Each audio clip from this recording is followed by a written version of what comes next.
자, 오늘 첫 시간에 걸맞는 주제를 한번 선정해 봤습니다.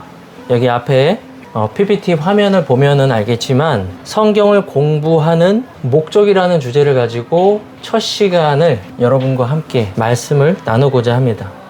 자, 여러분은 성경을 읽으면서 나는 성경을 왜 읽지? 나는 성경을 무슨 목적으로 읽는 거지? 라고 생각하거나 혹시 고민해 본 분 있습니까? 우리 현이는 어때? 성경 읽으면서 그런 고민을 해본 적 있어? 나는 왜 성경을 읽는 거지? 나는 무슨 목적 때문에 성경을 읽는 거지? 자, 제가 우리 여러분의 마음을 다 알 수는 없지만 한 가지 기억해야 될 게 있습니다. 그것은 바로 이제 여러분 모두가 성인이다. 이제는 학생이기도 하지만 사회 각 분야에서 책임감을 가지고 무언가 성과를 내야 하는 그런 중요한 책임이 있는 나이다 라는 것이죠. 자, 근데 이것은 신앙에 있어서도 마찬가지입니다. 여러분이 이제 성경을 읽으면서도 그냥 읽는 것이 아니라 내가 왜 성경을 읽는지, 나는 무슨 목적으로 성경을 읽는지에 대해서도 스스로에게 질문을 하고 그 질문에 대해서 스스로 여러분이 답변을 할 줄 알아야 된다는 것입니다. 자, 우리가 오랫동안 신앙생활 해왔다는 것을 저도 알고 있는데 내가 여태까지 무엇을 했던 것은 중요하지 않아요. 지금 현재 내가 어떻느냐가 중요한 것입니다. 우리가 앞으로 계속 성경을 읽으면서 다양한 주제에 대해서 공부한다고 제가 말씀드렸고 밴드에다가도 커리큘럼 과정을 다 올렸습니다. 하지만 그 모든 것들을 진도를 나가기 전에 가장 먼저 알아야 될 중요한 것이 무엇이냐? 그것은 바로 내가 왜 성경을 공부하는지 그 목적에 대해서 분명히 알아야 된다는 것이죠. 한번 생각해 보세요. 어떤 분야든 상관없습니다. 테니스 같은 운동을 배우던지 아니면은 서예를 배우던지 아니면 다른 공부를 배우던지 무슨 분야에서 어떤 것을 배우든지 간에 내가 배우기 전에 배우는 목적에 대해서 내 마음에 정해놓지 않으면 어떻게 돼요? 무엇을 배우든 간에 목표에 도달하지 못하겠죠. 이게 마치 좌초한 배와 같습니다. 성경을 읽는 문제도 똑같아요. 내가 성경을 읽는데 왜 읽는지 목적이 무엇인지 알지 못하면 하나님께서 성경을 통해서 이루시고자 하는 목적에 우리 중 누구도 다다를 수 없다. 과거는 중요하지 않다. 지금 내 마음의 확고한 목표가 중요하다. 자, 그래서 오늘 우리가 첫 시간에 먼저 해야 될 것은 바로 성경을 공부하는 목적에 대해서 제가 다루고자 하는 것입니다. 슬라이드 넘겨주세요. 자, 성경 연구의 정의입니다. 자, 이것은 제가 우리 교회 신학교에서 배우면서 공부했던 건데 아주 간결한 정의예요. 한번 공유했으면 좋겠어요. 자, 성경 연구란 간단히 말해서 우리, 그리고 세상을 향한 하나님의 뜻과 목적을 알기 위한 여러분이 들이는 시간과 노력이다 라고 정의를 내려볼 수 있습니다. 우리가 어떻게 하면 하나님을 알 수 있죠? 자, 원론적인 얘기 하나만 제가 해볼게요. 하나님께서 자기 자신을 드러내지 않는 이상은 이 세상 누구도 하나님에 대해서 알 수 없습니다. 왜 그렇죠? 사람은 죄인이기 때문입니다. 죄인은 너무나도 타락해서 그 사람의 생각과 마음과 정서, 이 모든 것이 눈멀고 총체적으로 기능을 하지 못하는 상태에 있습니다. 이런 죄인은 자기 스스로 결단코 하나님을 알 수가 없어요. 그럴 능력도 없고. 그런데 은혜와 사랑이 많으신 하나님께서 자신의 뜻과 목적을 알 수 있는 한 가지 길을 주셨는데 그것은 바로 영감으로 성경을 기록해 주시고 오늘날까지 보존해 주셔서 지금 여러분 앞에 펼쳐져 있는 이 책 있죠? 자, 이 책을 통해서 자기 자신을 알 수 있게 해주셨다라는 것입니다. 이게 얼마나 큰 은혜입니까? 그럼에도 불구하고 항상 이 하나님의 말씀은 여러분 가까이 있고 펼쳐서 읽었을 때 하나님의 뜻과 목적, 하나님의 구원 계획, 우리를 향하신 하나님의 마음, 이 세상의 종말에 이르기까지 이 총체적인 하나님의 뜻을 알 수 있는 유일한 수단이다.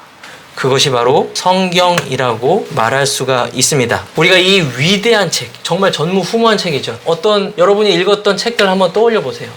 인간이 저작한 어떠한 저작물이라도 이 성경을 대체할 만한 것은 없습니다. 오직 성경만이 하나님의 뜻과 성품을 알 수 있게 해주는 유일한 수단이다. 우리는 이 성경을 통해서 하나님을 알아갈 수 있고 알아야 한다. 그래서 오늘 우리가 이렇게 모인 것이다. 맞죠? 그런데 여기에서 중요하게 알아야 될 부분이 있습니다. 우리가 성경이 글로 주어졌다고 해서 마치 이것을 학생이 수학 문제를 풀거나 영어 단어를 암기하듯이 단순히 지식 습득을 위해 그러한 수단으로 하나님께서 주시지 않았다는 것이죠. 반드시 이 지식 습득 이후에는 나의 삶이 성경의 의도대로 변화되는 그런 삶의 변화가 따라와야 한다는 것입니다. 넘겨주세요. 여러분 다 잘 아는 사람이죠. 미국의 정말 위대한 복음 전도자 D.L. 무디입니다. 이 무디 목사님께서는 이렇게 얘기하셨어요. 우리는 하나님께서 우리에게 무엇을 말씀하시는지를 찾기 위해 성경을 펴야 하고 그것에 순종할 준비가 되어 있어야 한다 라고 말씀을 하셨어요. 자, 교회 역사에 굵직굵직하게 이름을 남겼던 정말 그 많은 믿음의 선진들의 공통점이 무엇인지 아세요? 그들의 공통점 한 가지를 제가 얘기하겠습니다. 오늘 주제에 한정해서 우리의 믿음의 선진들은 성경을 펼쳐서 읽을 때 단순한 지식의 습득을 목표로 한 것이 아니라 그들의 삶의 변화까지 목표로 하고 성경을 연구하고 그것에 성공한 분들이 교회사에 다 이름을 남겼고 주님께서 맡겨주신 사명들을 다 잘 감당했습니다. 자, 그렇다면 정말 믿음이 좋은 사람들이니까 그럴 수 있었죠라고 말할 수 있나요? 그렇지 않아요. 오늘 우리가 성경을 배우고 우리의 삶을 변화시켜야 되는 이 요구 조건은 여전히 저와 오늘날 지금 여기 있는 여러분에게도 하나님께서 똑같이 요구하는 요구사항이다 라고 이해를 하시면 됩니다.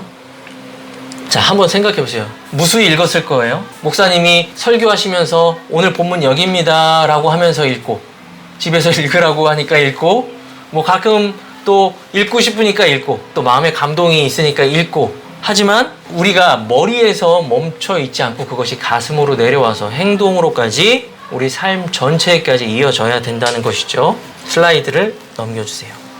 우리 개인은 스스로 공부할 수 있습니다. 성경 사전이나 뭐 여러 가지 경건서적, 주석서들 뭐 이런 것들을 통해서도 우리는 성경을 공부할 수 있습니다. 심지어 유튜브를 통해서도 공부할 수 있겠죠. 근데 우리가 성경을 살펴보면 에베소서 4장 11절을 보면 하나님께서 이 가르침과 배움을 위해서 실제적인 모임인 지역교회 안에 목회자와 교사를 선물로 주셨다는 말씀 기록이 등장합니다. 우리는 다양한 경로로 성경을 가르치고 배울 수 있습니다. 하지만 우리가 절대로 잊어버려서는 안 되는 것 하나가 바로 지역교회 안에서 질서 있는 가르침과 배움이 있다라는 것에 대해서도 우리가 잊어버리면 안 된다는 것입니다. 자, 그런데 여전히 지역교회 안에 선물로 주어진 목사님도 그렇고 이 앞에 있는 교사도 그렇고 너무나도 실수가 많고 부족한 사람입니다. 그래서 실수를 할 수도 있어요. 여러분이 그것을 알고 유념해 둬야 됩니다. 그래서 하나님께서 우리에게 참된 스승을 주셨습니다. 누구시죠? 예수 그리스도시죠? 성령님이십니다. 마태복음 23장 8절 보면은 너희는 랍비라 불리지 말지니 너희 선생은 한 분, 곧 그리스도시다 라고 말씀을 하고 있죠. 참된 스승은 우리 주님 한 분뿐이세요. 그리고 여러분 다 구원받고 침례 순종하셨잖아요. 그렇다면 여러분 안에 다 지금 성령님이 영원토록 내주하시는 거예요. 그쵸? 예찬이 어때? 그런 거 같지? 그래. 예찬이가 아주 잘 대답했어요. 성령님께서 우리 안에 영원토록 내주하시면서 그리스도의 말씀으로 우리를 가르쳐 주시고 기억나게 해주시고 진리 가운데로 이끌어 주십니다. 자, 오류 많고 실수 많은 사람 교사이지만 그럼에도 불구하고 우리에게 참된 스승이 계시다. 이것은 우리에게 너무나도 복된 일이다. 여러분 안에 다 성령님께서 계시는 거예요. 그렇기 때문에 여러분이 성장할 수 있는 거예요. 그렇기 때문에 여기에서 지금 말하고 있는 저나 이 자리에 앉아서 듣고 있는 우리 청년 여러분 모두가 동일하게 주님 앞에서는 모두 학생이신 분이다 라고 말할 수가 있습니다.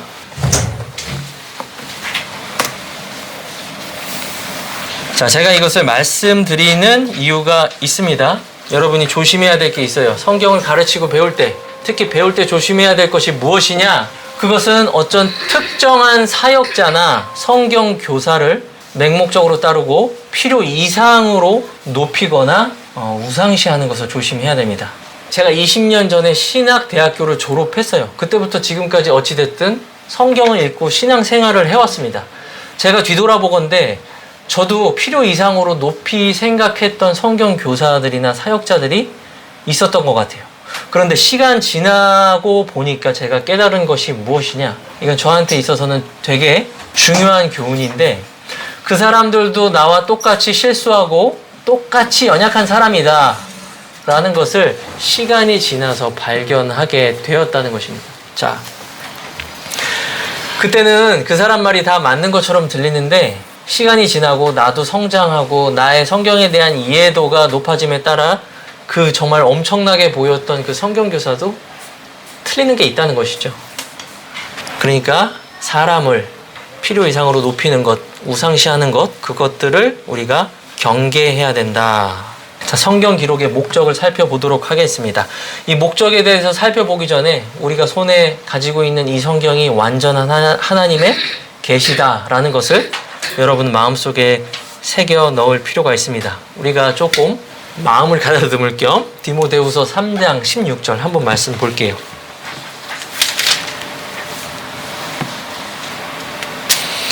디모데후서 3장 16절. 자, 우리 찾으셨으면 다 같이 한번 읽도록 하겠습니다. 시작. 모든 성경 기록은 하나님의 영감에 의해 주어진 것으로 교리와 책망과 바로잡음과 의로 교육하기에 유익하니, 자, 17절은 제가 읽을게요. 이것은 하나님의 사람이 완전하게 되어 모든 선한 일들에 철저히 갖추어지게 하려 함이라 고 말씀하고 있습니다. 하나님은 영감으로 성경을 기록해 주셨습니다. 출애굽기 모세에서부터 시작해서 요한계시록 마지막 사도 요한에 이르기까지 하나님께서 자신의 종들에게 기록하라 라고 명령하신 그 명령들이 정말 수없이 많이 등장합니다. 하나님께서는 자신의 뜻과 계획을 이 기록물의 형태로 기록하시고 오늘날까지 보존해 주시기를 기뻐하셨습니다. 이것을 일일이 제가 다 말할 수는 없지만 정말 기록하라, 기록하라, 기록하라, 기록하라, 기록하라 라는 말씀이 구약부터 마지막 책까지 정말 끊임없이 많이 등장한다는 것이죠. 그렇다면 하나님께서는 왜 이 성경 기록을 주셨는가? 그 목적은 두 가지입니다. 첫 번째, 한 죄인이 거듭나서 하나님의 자녀가 되는 것입니다. 베드로전서 1장 23절입니다. 너희가 거듭난 것은 썩을 씨에서 난 것이 아니요 썩지 않는 씨에서 난 것이니 살아있고 영원히 거하는 하나님의 말씀으로 된 것이니라. 그리고 두 번째 목적은 하나님의 자녀로 다시 태어났으면 어떻게 해야 되죠? 여러분, 아이가 태어나면 어떻게 해야 됩니까? 먹이고 성장해야 되겠죠. 그래야지 몸을 뒤집고 앉고 걷고 서고 뛰고 계속 성장해 나갈 수 있겠죠. 근데 그것은 이제 예를 들어 준 거고, 영적으로는 우리가 하나님의 말씀을 계속 대하고 섭취해야 된다는 것입니다. 베드로전서 2장 2절. 새로 태어난 아기들로서 순수한 말씀의 젖을 사모할지니 이것은 너희가 그것으로 말미암아 자라게 하려 함이다 라고 말씀하고 있습니다. 하나님께서는 완전한 성경을 주셨어요. 이 성경을 주신 목적은 죄인의 새로운 탄생을 위해서, 그리고 구원받은 하나님의 자녀의 신분에 걸맞게 성숙하고 성장해 가기 위해서, 이 두 가지 목적을 위해서 성경을 기록해 주셨다라고 우리가 알고 있으면 됩니다. 제가 방금 언급해 드린 것처럼 우리 현이가 이렇게 집중하는 모습은 아름다운 모습입니다. 자, 성경을 주신 목적 첫 번째가 뭐라고 했습니까? 우리 그 현이 한번 얘기해 봐 주세요. 죄인이 새로운 탄생으로 하나님의 자녀가 되기 위해서죠. 자, 다음 슬라이드 넘겨주세요.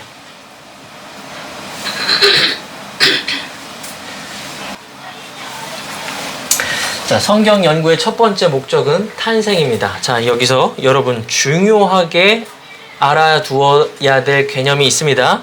사도 요한은 요한복음 20장 31절에서 성경이 기록된 목적에 대해서 이렇게 말씀하고 있습니다. 여기 PPT 화면 보면 있죠. 이것들이 기록된 것은 예수님께서 그 그리스도 곧 하나님의 아들이심을 너희가 믿게 하려 함이요 또 믿고 그분의 이름을 통해 생명을 얻게 하려 함이다 라고 말씀하고 있습니다. 성경 기록의 목적은 바로 한 죄인이 거듭나서 하나님의 자녀가 되는 것입니다. 요한복음 17장 3절은 이렇게 말씀하고 있어요. 그리스도를 아는 것, 그것이 곧 영생이다. 그리스도를 아는 것, 그것이 곧 영생이다. 근데 여러분, 믿는 것이라고 하지 않고 아는 것이라고 표현했다는 것에 주목할 필요가 있습니다. 우리가 창세기 4장 1절을 보면은 아담이 자기 아내 이브를 알매 가인을 수태하는 기록이 나옵니다.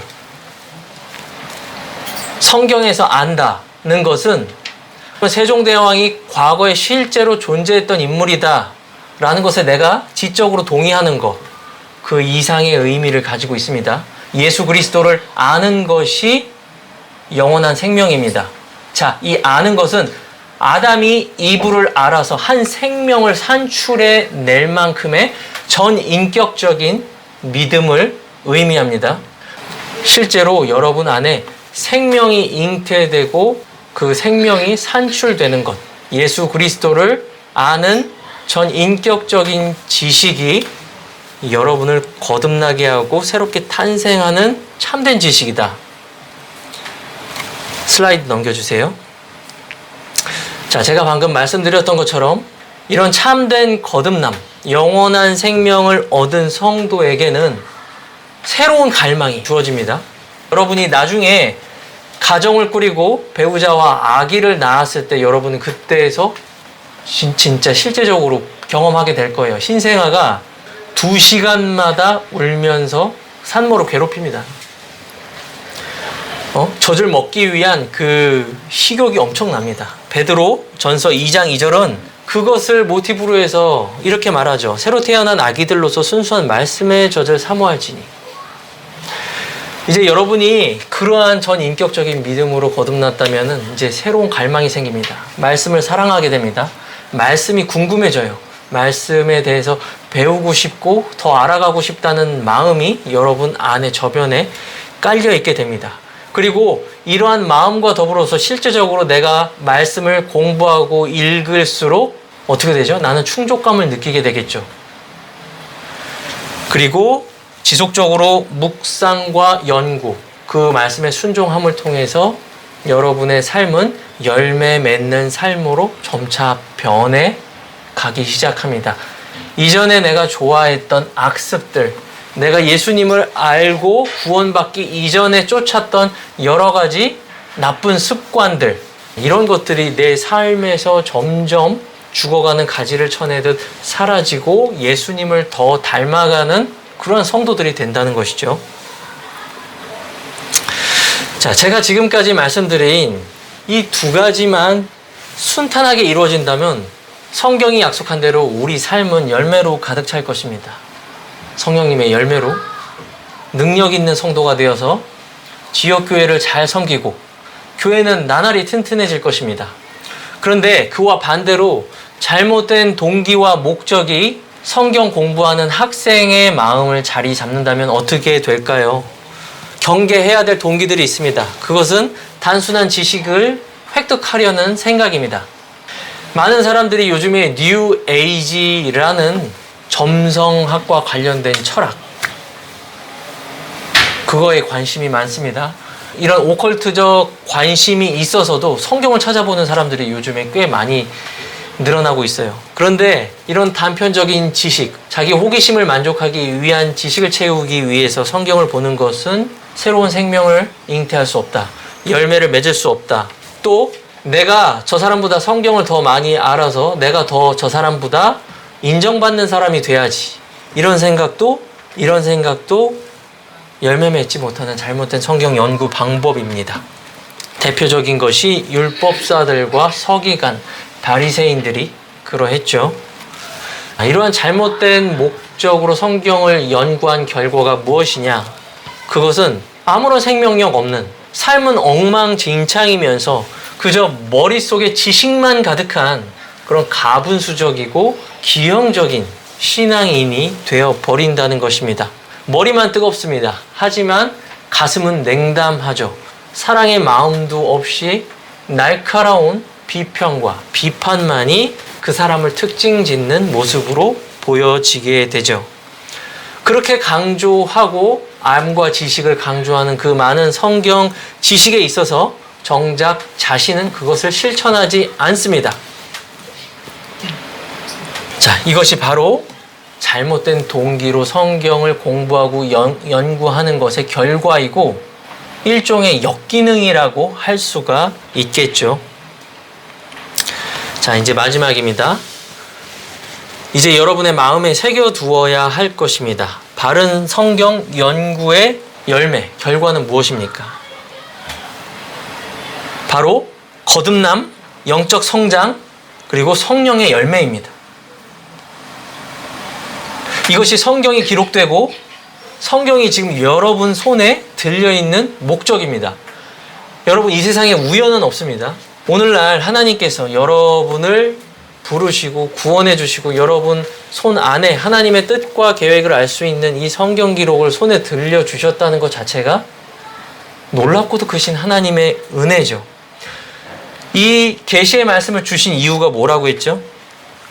거듭남, 거듭난 이후에 그리스도를 점점 닮아가는 성화, 영적 성장, 그리고 점점 더 순종하는 신자로서 삶의 성령님의 열매를 가득 맺고 하나님께 영광 올려드리고 우리가 전국적으로 그리스도의 심판석 앞에 주님 앞에 섰을 때는 잘하였도다 착하고 신실한 종아, 이렇게 칭찬받기 위해서입니다.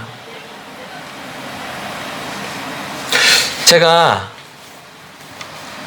30강 정도 되는 거 커리큘럼을 올려드렸는데 만약에 그 모든 것을 우리가 시간을 열심히 내서 암기하고 한다고 해도 제가 지금까지 말씀드린 성경 공부의 분명한 목적을 첫 번째에 두지 않으면은 그 나머지 29강도 사실 우리한테 유익을 주지 못한다는 것입니다.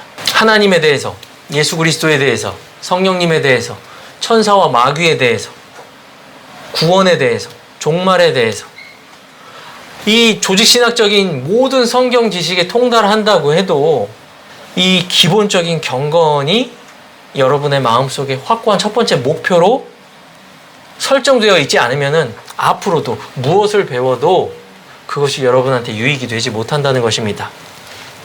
우리가 성경을 공부하는 것은 단순히 지식을 머리에 쌓기 위해서가 아니라 그 지식이 가슴에 새겨지고 우리의 인격을 변화시키고 믿음의 실행으로 이어지고 결국 선한 열매를 맺기 위해서다 라는 것입니다. 자, 저는 여러분한테 지금 한번 내면을 한번 살펴보라고 말씀드리고 싶어요. 여러분 성경 왜 읽죠? 제가 서두에 질문했죠. 나는 성경을 왜 읽지? 나는 성경을 어떤 목적으로 읽고 있는 거지? 자, 이것에 대해서 여러분 스스로 만약에 확답을 할 수 없었다면 지금 이 시간 여러분의 마음 안에 이 확고한 목표를 장착을 해야 됩니다. 장착을 한 뒤에 나머지 공과를 하나하나씩 배워가는 거예요. 자, 그 마음에 그러한 취지에서 우리 로마서 12장 2절을 여기 PPT 화면에 있으니까 한번 함께 합독하도록 하겠습니다. 시작! 너희는 이 세상에 동화되지 말고 오직 너희의 생각을 새롭게 함으로 변화를 받아 하나님의 선하시고 받으실 만하며 완전하신 뜻이 무엇인지 입증하도록 하라. 자, 여태까지 구비하지 못했던 생각이라면 지금 오늘 첫 시간 우리가 이렇게 모였을 때 우리 함께 장착합시다. 우리가 하나님을 사랑하고 이웃과 형제 자매를 사랑하고 나아가서는 복음을 전함으로써 예수님을 믿지 않는 불신자들을 사랑하고 더 나아가서는 하나님이 우리에게 맡겨주신 이 사명들을 충심으로 더 잘 감당하기 위해서 우리는 성경을 공부하고 연구하고 배운다. 난 앞으로 그런 성경 학도가 될 것이다. 이것을 여러분 마음 가운데 확고히 장착해 달라는 교사의 당부입니다. 자, 오늘 우리 첫 시간이었습니다. 이제 앞으로 계속 이런 형태로 이제 해당 공과들을 이어갈 예정입니다. 이렇게 지금 여태까지 녹음을 했는데 녹음이 잘 돼 있는지는 자, 이거 공과를 끝나고 한번 잘 확인해 봐야 될 것 같고, 오늘 공과가 끝난 하루 이틀 상관 안으로 유튜브 채널에 업로드하고 카카오톡에도 공유하고, 임원단께서는 이것을 밴드에다가도 올려주셨으면 좋겠어요. 링크를. 자, 그렇게 해서 오늘 첫 번째 수업 성경을 공부하는 목적을 마치도록 하겠습니다. 제가 기도하고 마무리하겠습니다.